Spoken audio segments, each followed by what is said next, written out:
Hello everyone, welcome back to my channel. Today video is all about something simple into something beautiful, a crochet book cover that add personality and charm to your favorite book.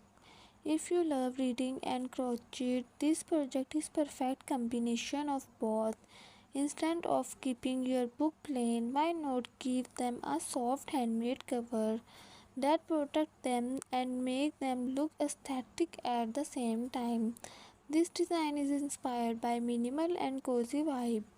I use soft yarn with a clean stitch pattern to keep it elegant. You can customize it however you like, add a button, a small pocket for bookmaker, or even use initial for a personal touch. The best part is that this project is beginner friendly. With just basic stitches you can create something that looks stylish and unique.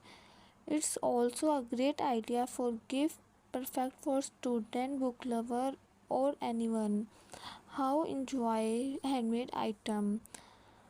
Crochet book cover are not just practical, they are also a way to express your creativity. You can match them with your room decor, your bag or even your mood.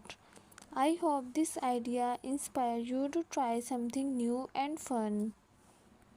Don't forget to like, share and subscribe for more creative crochet projects. See you in the next video. Take care and Allah Hafiz.